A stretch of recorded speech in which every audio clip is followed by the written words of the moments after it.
నమస్తే మిత్రులారా, మరొక మంచి హెల్దీ రెసిపీతో మీ ముందుకు వచ్చాను. ఇది మార్నింగ్ తినండి, బ్రేక్ఫాస్ట్లో బాగుంటుంది. ఇదేంటంటే మునగాకుతో చేస్తున్నాను. చూడండి, ముందుగా నేను ఒక బౌల్లో రాగి పిండి యాడ్ చేసుకుంటున్నాను. అలాగే ఒక కప్పు క్యారెట్ తురుము, అలాగే ఒక కప్పు ఆనియన్స్, ఇంకా కొత్తిమీర యాడ్ చేస్తున్నాను. కొన్ని చిల్లీస్ చిన్న చిన్న ముక్కలు కట్ చేసుకుందాం. అవి దీనిని ముందే నువ్వులు కొంచెం వేపి పెట్టుకున్నాను, ఇవి కూడా వేసుకుంటున్నాను. ఇవన్నీ మంచిదే, తినలేం కాబట్టి విడివిడిగా ఇందులో వేసేసుకుంటే హెల్తీగా ఉంటుంది. ఇగోండి, ఇది మునగాకు నేను చిన్న చిన్నగా కట్ చేసి వేసుకున్నాను. ఇది కూడా యాడ్ చేసుకుంటున్నాను. అన్నిటికంటే ముఖ్యమైనది, ఇవి విడిగా మనం తినలేము, టైం తీసుకుని తినడానికి కూడా టైం ఉండదు కాబట్టి ఇవి కొన్ని డ్రై నట్స్ చూడండి. ఇవి బూడిద గింజలు, అలాగే కొంచెం జీలకర్ర, ఇవి ఉంటాయి కదా మన వాటర్ మెలన్ సీడ్స్, అవి గుమ్మడి గింజలు, ఇవన్నీ కూడా కొంచెం కొంచెం ఫ్రై చేసుకున్నాను లైట్గా. అవి కూడా యాడ్ చేసుకుంటున్నాను ఇందులో. ఓకేనా ఫ్రెండ్స్, కొంచెం టేస్ట్ కోసం సాల్ట్, చిన్నది కారం వేస్తే మీ ఇష్టం, నాకు కొంచెం వేయాలనిపించింది సో వేస్తున్నాను. బాగానే ఉంటుంది టేస్ట్. కొంచెం పసుపు, ఇవి కూడా యాడ్ చేసేసుకుంటున్నాను. వీటిలన్నిటిని ఫస్ట్ వాటర్ అవసరం ఉండదు మ్యాక్సిమం. ఒకసారి క్యారెట్లో కొంచెం వాటర్ ఉంటుంది ఒక్కొక్కసారి, లేదు అంటే కొంచెం ఒక 2-3 స్పూన్లు అయితే సరిపోతుంది. ఎందుకంటే ఆకుకూరలో ఇంకా క్యారెట్లో కూడా కొంచెం వాటర్ ఉంటుంది. చూడండి, అప్పుడే చూసారు తడిగా అయింది. సో ఒక 2-3 స్పూన్ల కంటే ఎక్కువ పట్టదు వాటరు, చూసుకొని వేసుకోండి. ఓకేనా, చూడండి ఇన్ని కొంచెం వాటర్ సరిపోతాయి. చాలాపోతే కొంచెం యాడ్ చేసుకుందాం. ఓకేనా, అంటే ఇది కొంచెం రొట్టెలా కూడా చేసుకోవచ్చు. అది కొంచెం గట్టిగా ఉంటే మనం తినలేకపోతే అంటే కొంచెం వాటర్ యాడ్ చేసుకొని చిన్న ఊతప్పలాగా అలాగా కాల్చుకుంది, బాగుంటుంది, హెల్దీ కూడా. ఇంకా ఒక 2 తింటే సరిపోతుంది. ఓకేనా, ఇలా కొంచెం గట్టిగా కలుపుకొని ఇలా ఊతప్పలా, అదే మన చపాతీలా కూడా అలా చేసుకోవచ్చు, కొంచెం రొట్టెలాగా. లేదంటే ఇంకొంచెం వాటర్ యాడ్ చేసుకొని కొంచెం పలుచగా ఒక ఊతప్పలా వేసుకుందాం. చూడండి, ఇలా కలుపుకుంటే ఇలా రొట్టెలో ఒత్తుకొని సిమ్లోనే కాల్చుకోవాలి. లేదు అంటే ఇంకొంచెం అది 2 రకాలుగా మీకు చేసి చూపిస్తాను, ఒకసారి ట్రై చేయండి. దీన్ని ఇలాగే ఒక ప్లేట్ తీసుకుంటాను.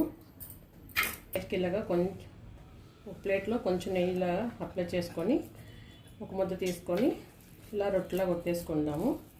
ఇది కొంచెం బ్రేక్ అవుతుంది, అంత పర్ఫెక్ట్గా రాదు రాగి పిండి, ఇంకా అందులో మనం అన్ని కాయగూరలు అన్నీ వేసాం కదా. ఓకేనా, ఇలా చేసుకొని మనం ప్యాన్ పైన వేసేసుకుందాము. చూడండి, డైరెక్ట్ ప్యాన్లో కూడా ఒత్తేసుకోవచ్చు, అది ఇంకా ఈజీ. సో నేను మీకు ఇలాగే చూపిస్తున్నాను. లేదంటే ఒక కవర్ మీదైనా ఒత్తుకొని వేసుకోవచ్చు. ఇలా చేసేసుకోండి. కాకపోతే స్టవ్ ఆన్ చేయొద్దు, ఫస్ట్ కొంచెం ఆయిల్ కానీ నెయ్యి కానీ అప్పుడు వేసుకొని ఇలా ఒత్తేసుకొని అప్పుడు ఆన్ చేసుకొని సిమ్లో పెట్టేయండి. ఒక 10 మినిట్స్ బాగా అయిపోతుంది. చూడండి, ఇలా ఒత్తేసుకున్నాం కదా. ఇప్పుడు నేను స్టవ్ ఆన్ చేసుకున్నాను.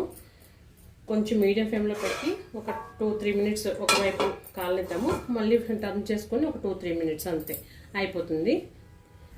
చూడండి, ఇంకా మిగతా దాంట్లో ఇంకా అంటే వేరేలా కూడా వేసుకోవచ్చు అని చెప్పాను కదా. ఇంకొంచెం వాటర్ చేసుకొని ఇంకొంచెం లూజ్గా కలుపుకొని కొంచెం ఊతప్పలో వేసుకుందాము. ఇలాగైతే సాఫ్ట్గా ఉంటుంది, ఎవరైనా తినేయగలము. అది ఒక్కోసారి వేడిగా తినేయాలి, అలా అయితే, లేకపోతే మళ్ళీ గట్టిగా అయిపోతుంది. ఇలా చేసుకోండి. ఇలా అయితే సాఫ్ట్గానే ఉంటుంది, కొంచెం చల్లగా అయిపోయినా కూడా. ఇలా కొంచెం లూజ్ కన్సిస్టెంట్, ఇలా చక్కగా కొంచెం తడి ఉంటే కొంచెం సాఫ్ట్గా ఉంటుంది అంతే. ఓకేనా, చూపిస్తాను మీకు మళ్ళీ. చూడండి ఫ్రెండ్స్, మూత తీసి చూద్దాం. చూసారా ఎంత చక్కగా కనిపిస్తున్నాయో మనం వేసిన డ్రై నట్స్ కూడా, నువ్వులు అవన్నీ చాలా బాగుంటుంది, ఇంకా హెల్దీ కూడా. చూడండి, ఇప్పుడు టర్న్ చేస్తున్నాను. చూడండి ఎంత చక్కగా. కొంచెం నెయ్యి కానీ కొంచెం ఆయిల్ సరిపోతుంది, ఆయిల్ కూడా ఎక్కువ పట్టదు. జస్ట్ అలా సిమ్లో పెట్టిస్తే మీడియంలో ఒక పక్క కాళ్ళకి ఇంకో పక్క కూడా అలాగే 2-3 మినిట్స్ అయితే సరిపోతుంది. చూడండి ఎంత చక్కగా కనిపిస్తుంది కదా, చాలా బాగుంది కదా ఎమ్మీగా. చూడండి ఫ్రెండ్స్, రెండో వైపు కూడా బాగా కాలిపోయింది. చూడండి, ఇందులో ఆల్మోస్ట్ మనం అన్నీ వేసాము కాబట్టి చాలా బాగుంటుంది టేస్టీగా. చూడండి చక్కగా ఉంది కదా. ఇప్పుడు ఇంకోటి కూడా మీకు వేసి చూపిస్తాను. చూడండి ఫ్రెండ్స్, ఇంకొకటి కొంచెం వాటర్ ఎక్కువ యాడ్ చేశాను కదా, ఇది కూడా ఇలా చేతితో వచ్చేసుకున్నాము, ఏం కాదు, స్లోగా నేను మిగతాదంతా వేసేసుకుంటాను ఒకేసారి. ఇలా అంతా కొంచెం పలుచగా పచ్చేసుకుంటే పెనమంతా ఇలా అయితే కొంచెం సాఫ్ట్గా ఉంటుంది. కొంచెం ఎక్కువ వాటర్ యాడ్ చేసాం కదా, అది కొంచెం రొట్టెలా ఉంటుంది. చూడండి, ఫస్ట్ నేను నెయ్యి వేసుకోలేదు కాబట్టి కొంచెం కొంచెం యాడ్ చేస్తున్నాను దీంట్లో, కొంచెం కాలటానికి. నెయ్యి మంచిదే, సో కొంచెం ఎక్కువ వేస్తున్నాను, సరిపోతుంది మాత్రం. దీన్ని ఇప్పుడు మూత పెట్టేసుకున్నాము ఒక 2 minutes, మళ్ళీ టర్న్ చేద్దాం. చూడండి ఫ్రెండ్స్, చూసారా చక్కగా కనిపిస్తుంది కదా. ఇప్పుడు దీన్ని టర్న్ చేసుకుందాం. చూడండి, ఇటువైపు కూడా ఒక 2 నిమిషాలు కాలిద్దాం మూత పెట్టేసి. చూద్దాము ఒకసారి. చూడండి, కొంచెం చక్కగా కాలింది కదా. నేను ఇప్పుడు దీన్ని ప్లేట్లో సర్వ్ చేసుకుంటున్నాను. ఇప్పుడు నేను ఇదే ప్యాన్లో కొంచెం ఆయిల్ యాడ్ చేసేసుకొని చట్నీ చూపిస్తాను మీకు, ఓకేనా. చూడండి, కొంచెం దీంట్లోకి హెల్తీగా ఉన్నాం కాబట్టి బీరకాయతో చట్నీ చేస్తాను. చూడండి, కొంచెం ఆయిల్ వేసుకొని కొంచెం జీరా యాడ్ చేసుకుందాం. అది కొంచెం ఫ్రై చేద్దాం.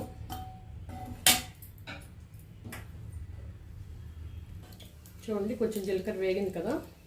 పచ్చిమిర్చి, ఓన్లీ పచ్చిమిర్చితో నేను చేస్తున్నాను చట్నీ.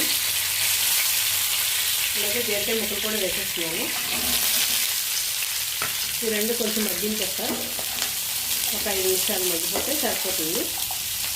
చూడండి, దీంట్లో నేను కొంచెం పసుపు కలర్ కోసం యాడ్ చేస్తున్నాను, ఓకేనా. మూత పెట్టేసుకున్నాం, ఒక 5 minutes మగ్గిపోతాయి. చూద్దాం ఒకసారి. చూడండి, కొంచెం మగ్గాయి. దీంట్లోనే కొంచెం సాల్ట్ యాడ్ చేసేసుకున్నాం. ఇంకొక 2 minutes అయితే మగ్గిపోతాయి. చట్నీ రెడీ అయిపోతుంది బీరకాయతో. నేను దానికి రొట్టెల కోసమని కాంబినేషన్ అనమాట, ఓకేనా. ఒక 2 minutes ఒకసారి చూద్దాం. చూడండి, బీరకాయ కాబట్టి త్వరగానే మగ్గిపోతుంది. ఇందులో కొంచెం చింతపండు కూడా యాడ్ చేసేసుకుంటున్నాను. ఇది కొంచెం చింతపండు వద్దనుకుంటే లాస్ట్లో చట్నీ రెడీ అయిపోతుంది కదా, అప్పుడు కొంచెం నిమ్మకాయ పిండేసుకున్నా అది కూడా సరిపోతుంది, ఓకేనా. మగ్గిపోయాక నేను చల్లగా మిక్సీ పట్టేసుకుంటాను. ఇది చూడండి ఫ్రెండ్స్, నేను ప్లేట్లోకి తీసుకున్నాను. ఇది చల్లగా అయిపోయింది, మిక్సీ జార్లోకి వేసేసుకుంటా. ఇదంతా చూడండి, ఇందులోకి వేసుకున్నాను కదా. నేను పప్పుల పొడి చెప్పాను కదా ముందే, ఇలా అన్నీ చేసి పెట్టుకుంటాను. ఇది పల్లీలు, ఇంకా కొంచెం ఎండుమిర్చి, అంతే. ఇది కూడా కొంచెం యాడ్ చేసుకుంటున్నాను. ఇప్పుడు నేను ఒకసారి మిక్సీ వేసుకొని చూపిస్తాను చట్నీ. చూడండి ఫ్రెండ్స్, మిక్సీ ఇలా పట్టుకున్నాను కదా, కొంచెం బరకగానే పట్టుకుంటే బాగుంటుంది చట్నీ. చూడండి, బాగుంది కదా. ఇది దీన్ని నేను ఇందులో కొంచెం సర్వ్ చేసుకుంటాను పట్టులోకి. దీని కాంబినేషన్లో ఇది బాగుంటుంది, ఇలా ఒకసారి ట్రై చేయండి. ఇది రైస్లో కూడా బాగుంటుంది ఈ బీరకాయ చట్నీ. చూడండి ఫ్రెండ్స్, ఏదైనా బ్రేక్ఫాస్ట్లో కానీ డిన్నర్లో కానీ ఇలా చేసుకుని తినండి, హెల్తీగా ఉంటుంది. లేదంటే లంచ్లో కూడా తినొచ్చు. ఒకవేళ రైస్ తినకుండా ఓన్లీ మనం ఏమైనా చపాతీ పుల్కా తింటాం కదా, దాని బదులు ఇది కూడా తినండి. ఇంకా మంచి మంచి హెల్తీ రెసిపీ మీకు ఇంకా చూపిస్తాను.